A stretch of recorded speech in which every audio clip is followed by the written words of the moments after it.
I like them. I do. I like this album. I just don't think it quite knows what it wants to be.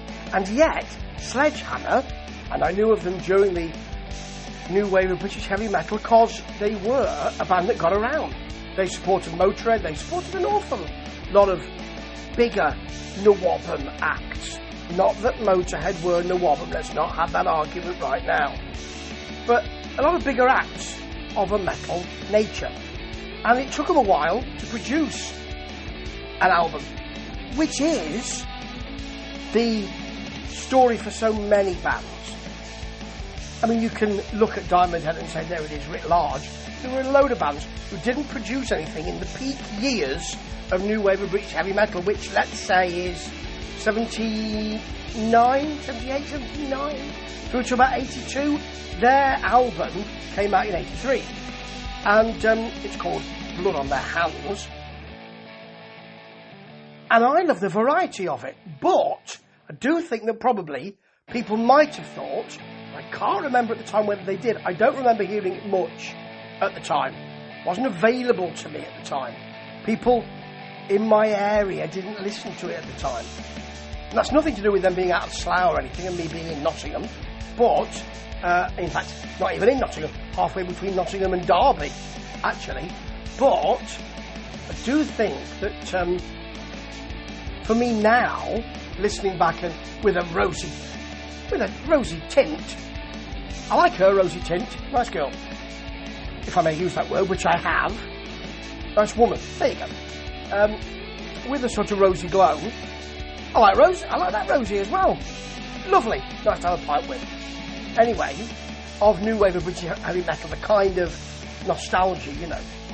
Even looking back in that way, I suspect that people would have thought, well, hang on a minute, there's far more direct stuff here, and that sounds a bit better in that metallic way. So, although we've got a very simple, over-the-top 1914 to begin with, in case you're wondering,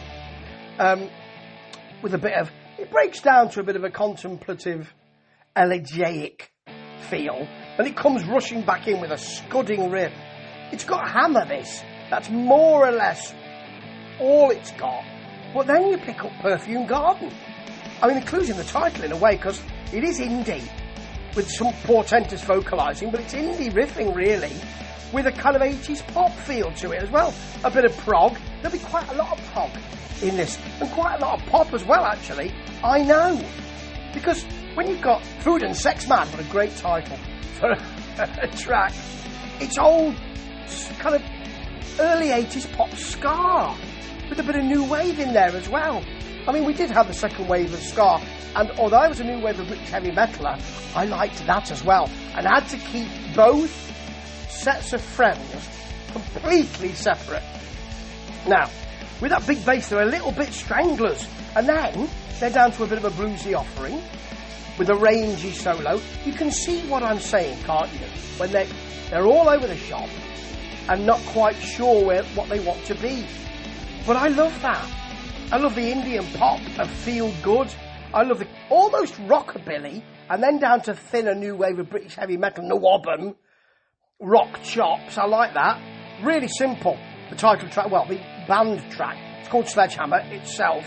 And then they finish with Garabandal, which is a bit like late 70s Rush. You know, before they did Can't How, before they did that and you know, and all of that kind of malarkey, it does give you, dips into a simple metallic feel, but then we've got pop in it, there are some drum fills, and it gets back to that proggy Rush. Listen, I mean, Garabandal is an example of where they were at the time. Or, I mean, as in, again, all over the place. I like it a lot, but I suspect this falls down the cracks, doesn't it?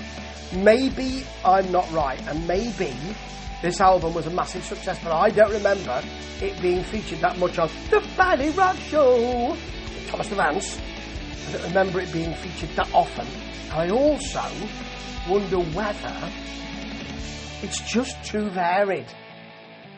listening back now, it's a real success when thinking of the albums of the time, but